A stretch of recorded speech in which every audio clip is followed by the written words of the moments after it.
16th January, 1946. Worship of the Cow. You know, dear brother, yesterday was the annual festival of cows, Matu Pongal. On that day, all over the country, domestic animals are decorated and fed with pongal.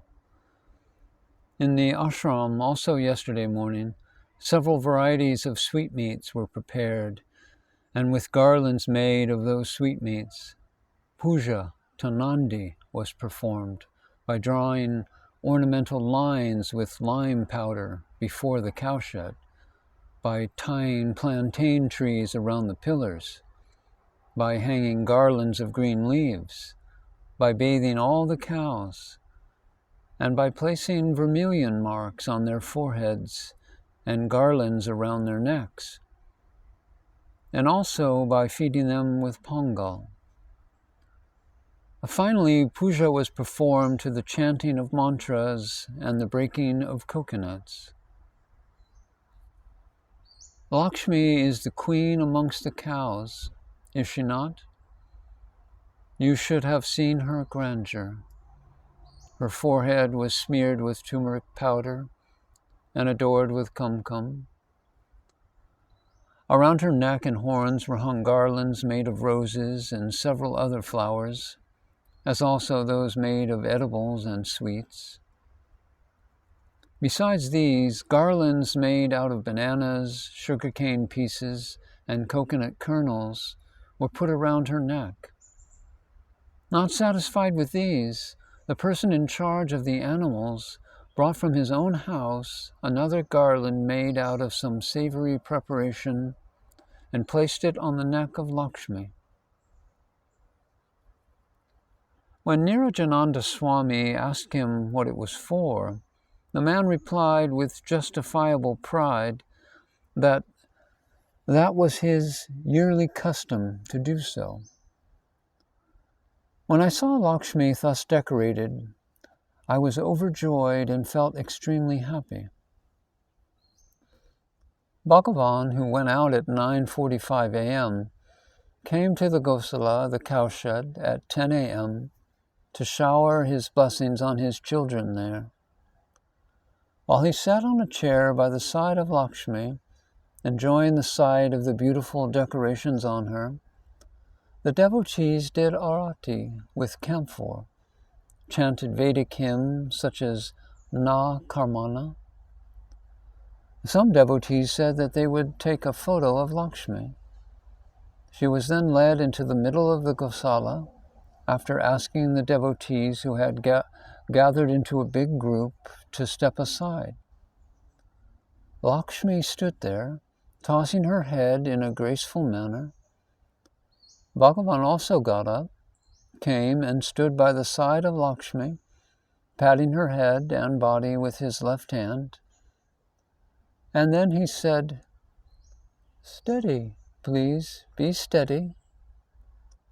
And Lakshmi slowly closed her eyes and remained absolutely quiet as if she were in samadhi.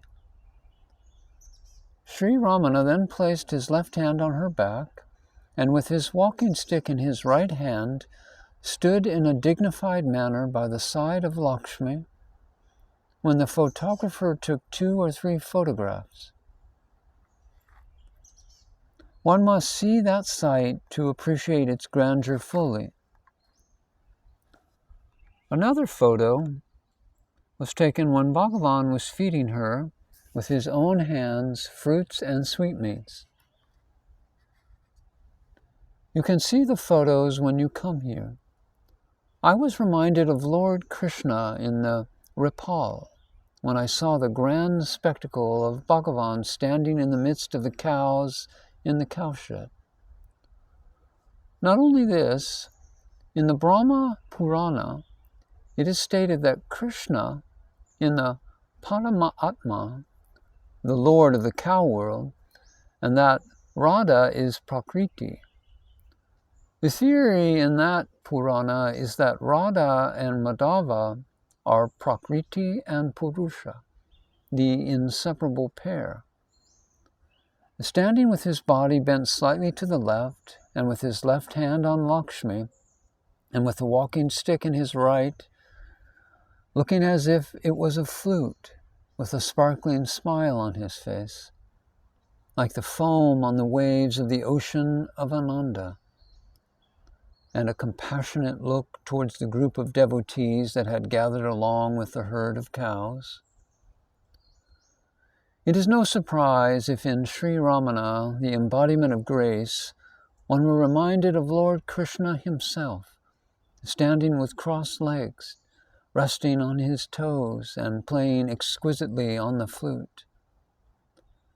If that Krishna is Ramana, what are we to say of our Lakshmi, who appears to have been completely oblivious of this world, with her ears hanging down, with her eyes closed, and enjoying transcendental bliss, caused by the touch of Bhagavan's hands on her body? Shall I say that she is the embodiment of Prakriti in the shape of Radha? Otherwise, how could she understand human language? It is no exaggeration to say that we, with human eyes, saw in that congregation what is beyond human sight, a world of cows and its overlords, Prakriti and Purusha.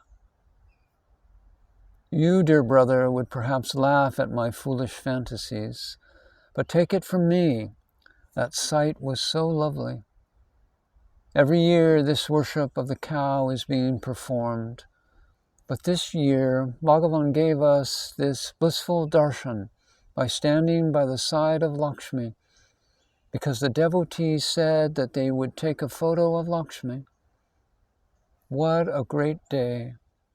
I am writing to you because I just could not contain my joy.